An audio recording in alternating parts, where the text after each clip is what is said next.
Chevy, Pontiac, Oldsmobile, and Buick all built muscle cars on GM's Colonnade-style A-body platform between 1973 and 1977. Here are 10 of them. But before we dive into the list, what is a Colonnade A-body? In GM parlance, the A-body referred to the mid-size intermediate chassis, which was a body-on-frame design whereby the vehicle's driveline and suspension were assembled on a perimeter frame chassis, and then the body was decked onto the frame afterwards, making the assembly process relatively easy. In this regard, the 1973 to 1977 GM A-body was no different than the 1964 to 1972 A-body that came before it, but with one big difference: better rollover protection for the occupants.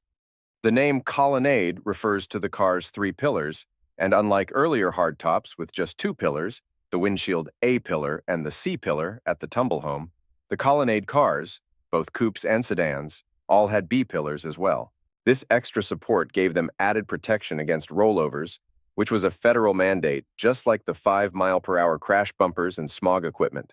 The pillared design on the A-body coupes looked sexy, and when combined with then-new computer-aided suspensions, could, with a little more power, become adept performers.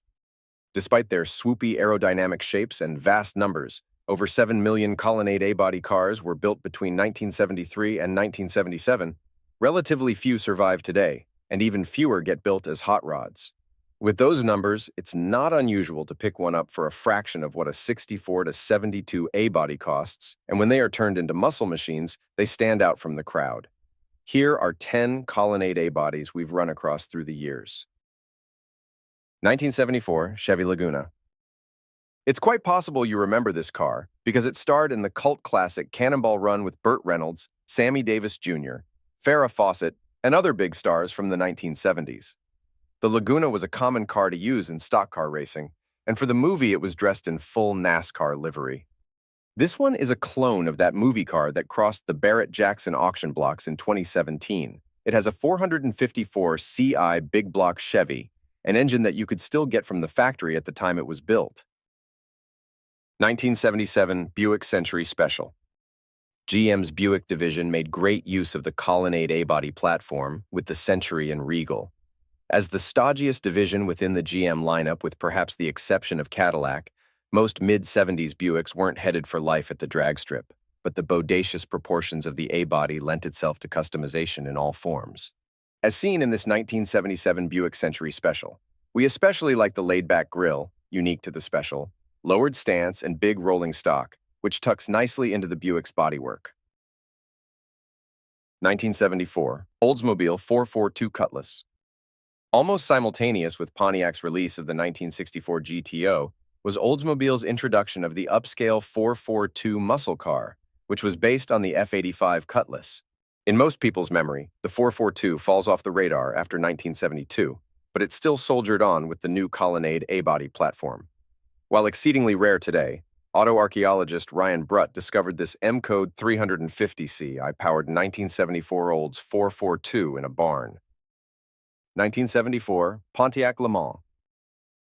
We discovered Tim Smith's 1974 Pontiac Le Mans by accident while watching the Moonshiners reality show on the Discovery Channel in 2012. As anybody who's sampled Tim's moonshine knows, it's some powerful stuff. Back then, however, Tim's liquor wasn't legal like it is now, and he occasionally moved his stash in the trunk of his hot-rodded 1974 Pontiac Le Mans. 1973 Pontiac Grand Am. If there's one Colonnade A-body that deserves muscle car status, it's the 1973 Pontiac Grand Am. Blessed with a wind-splitting arrow nose and boat-tail rear deck, the Grand Am was arguably the sexiest Colonnade ever penned and, when endowed with a 455 CI Super Duty power plant, was downright fast for its day. A decade ago, this reader submitted his Grand Am to High Performance Pontiac magazine and shows how graceful these cars were in stock trim. 1976 Chevy Laguna S3.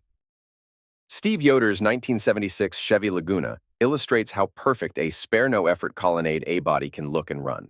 The high 10-second quarter-mile machine is still a luxurious street cruiser, even with its Dominator-fed 454 CL big block Chevy. The 1975 to 1976 Laguna model featured an iconic sloped nose that was designed for NASCAR's high-banked superspeedways. It was so successful that NASCAR essentially banned it from competition, by instigating its first-ever restrictor plate rule. 1974 Chevy Malibu.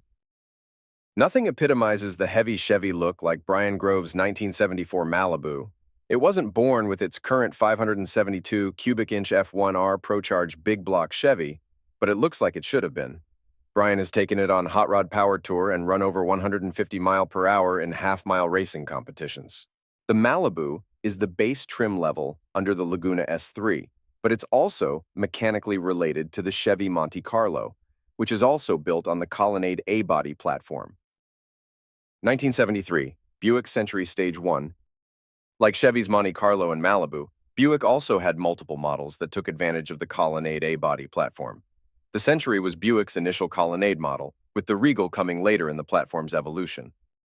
From time to time, solid examples of the Buick Century come up for sale, but when the only known 4-speed 455 Ci Stage 1 Sun Coupe option car came up for sale for $8,000, Michael Williams had to buy it. 1977 Pontiac Can-Am. The 1977 Pontiac Can-Am wasn't supposed to be a rare vehicle, but because the only mold that made the car's unique rear spoiler broke early in the production run, it ceased production literally overnight, with just 1,130 units built in the Can-Am's only year of production. With a 400 Ci V8 lifted right off the Trans Am order form, these were purpose-built machines. Notwithstanding, Bob Cook's example eschews the stock 200 horsepower mill for a much more potent 462 Ci bullet that propels the GM Intermediate to low 13-second quarter-mile ETS. 1973 Pontiac Grand Am Pace Car. We leave you with one more 1973 Pontiac Grand Am, this one being a rare one-of-9 NASCAR pace car that is the only known survivor. These 9 units were made by Pontiac for NASCAR's 25th anniversary and taken from track to track to be used as pace cars. They featured a 400-cube V8 silver paint and a red interior. Once again, we point out the Grand Am's gorgeous beak-like grille, an excellent example, along with the Chevy Laguna's slant nose, of how GM designers were able to make the 5-mile-per-hour bumper work stylistically.